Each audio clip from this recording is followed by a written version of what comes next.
প্রিয় দর্শক, তোমরা এই মুহূর্তে ভিডিওতে দেখতে পারতেছো যে গত কয়েকদিন অর্থাৎ গত 4-5 দিন ধরে টানা বৃষ্টিতে আমাদের এই গ্রামগঞ্জের রাস্তাঘাটের কী রকম অবস্থাটা হয় দেখো। এই যে রাস্তাটা দেখতে পাচ্ছ কী পরিমাণে কাদা রে ভাই, আর কি বলবো। এই গ্রামগঞ্জে অল্প একটু বৃষ্টিতেই আমাদের যা পরিস্থিতি হয়, এটা তো তোমরা না দেখলে বুঝতেই পারবে না।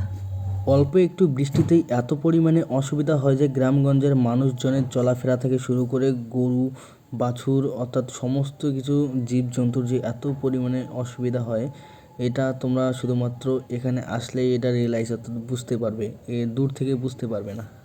তাই বলবো এই গ্রামের দায়িত্বে যে কাকু জেঠু অর্থাৎ প্রধানরা আছে, পঞ্চায়েতরা আছে, তাদের উদ্দেশ্যে বলবো, কাকু তোমরা প্লিজ একটু দেখো গ্রামগঞ্জের লোকেদের সুবিধা করে দাও। কারণ তারা এই বর্ষাকালে যে পরিমাণে ফজ্জত হচ্ছে অর্থাৎ অসুবিধার মধ্যে যাচ্ছে আসতেছে, তো তোমরা একটু প্লিজ দেখো যেন তারাও অর্থাৎ প্রত্যেকটা লোকই যেন ভালো মতোভাবে চলাফেরা করতে পারে, এরকমভাবে কাদার ওপর দিয়ে যেন তাদেরকে সবসময় অর্থাৎ প্রতিনিয়ত হাঁটতে না হয়।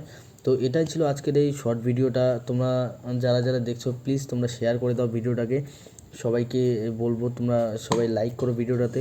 Thank you so much. আর এদিকে কি এটাই তো ছিল আজকের শর্ট ভিডিও।